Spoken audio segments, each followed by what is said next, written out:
Bonjour et bienvenue sur la chaîne Gabriel de la Rage à 2 parce qu'elle est mieux que la une aujourd'hui pour une vidéo extrêmement courte. Aujourd'hui on va parler d'une pellicule. C'est une pellicule qui est faite par Lomography qui s'appelle le Lomochrome Purple 100-400 XR. À partir de là, je vais juste l'appeler la Lomo Purple. Il s'agit d'une pellicule qui est disponible en 120 ou en 135. C'est une pellicule argentique couleur négative qui se développe dans des bains C41. Et cette pellicule est une pellicule un peu fun, c'est pas la pellicule avec laquelle vous allez shooter vos photos de tous les jours car en effet, elle a des couleurs vraiment très spéciales. Basiquement, ce qui se passe, c'est que le vert devient violet, mais aussi le bleu devient vert et le jaune devient rose. Donc basiquement, l'entièreté du spectre des couleurs est un petit peu mélangée dans tous les sens.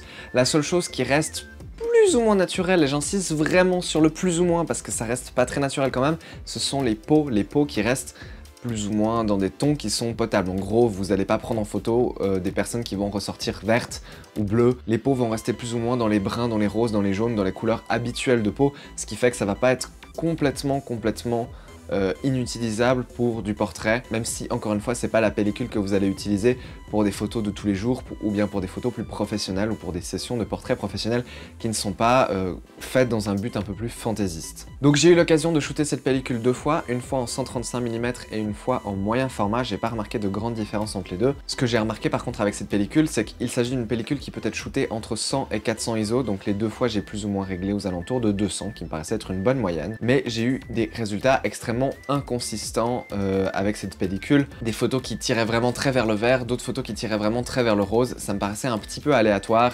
et je ne sais pas si c'est dû au développement, si c'est dû au scan ou si c'est la pellicule elle-même qui est inconsistante en fonction de comment on l'expose. Il est possible que lorsqu'on l'expose plutôt élevé, donc surexposé, on tire plus vers le jaune et quand on la sous-expose, on tire plutôt vers les violets.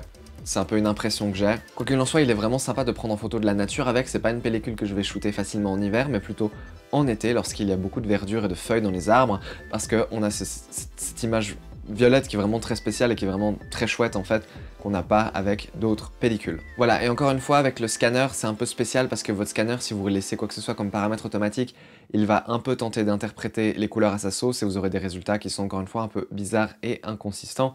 Vous pouvez pas y faire grand chose si ce n'est que d'essayer de bypasser, donc de tourner complètement, d'éteindre complètement toutes les fonctionnalités automatiques de votre scanner si c'est possible et d'ensuite retoucher vos couleurs manuellement dans Photoshop. C'est une pellicule vraiment très sympa. Et voilà, c'est plus ou moins la fin de cette vidéo. Maintenant, tout ce que je vais faire, c'est que je vais vous montrer quelques images d'exemples que j'ai shootées avec cette pellicule. Vous verrez, les photos qui sont au format carré ont été prises en moyen format dans le Hasselblad 500 cm avec le 80 mm de 8.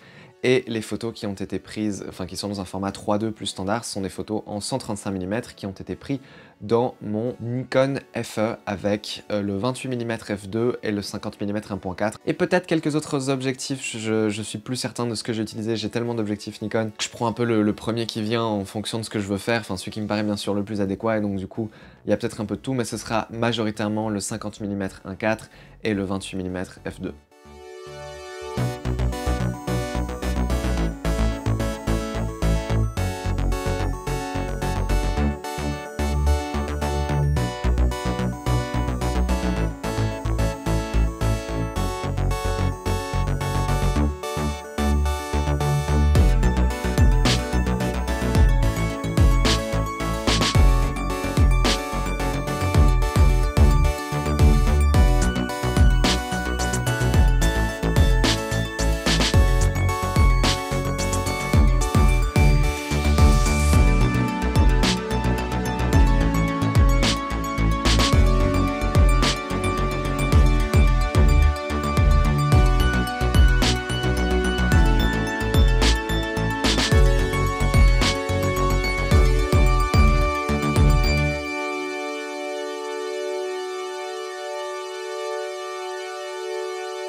J'espère que cette vidéo vous a plu, elle était vraiment très courte, je voulais pas vous prendre trop de temps et la prochaine vidéo que je sortirai sur cette chaîne YouTube sera sur le Canon AE1, c'est quelque chose qu'on m'a énormément demandé. J'y travaille gentiment, j'essaie de faire des photos qui sont sympas, j'essaie de développer. Tout ça, ça me prend beaucoup plus de temps qu'avant pour différentes raisons. La première raison, c'est que j'ai déménagé à l'autre bout du canton. Donc voilà, je suis désolé que ça prenne autant de temps, mais les vidéos vont petit à petit revenir et on va aussi parler d'autres choses qui me plaisent et qui vous intéresseront peut-être. Je vous fais des bisous et à bientôt.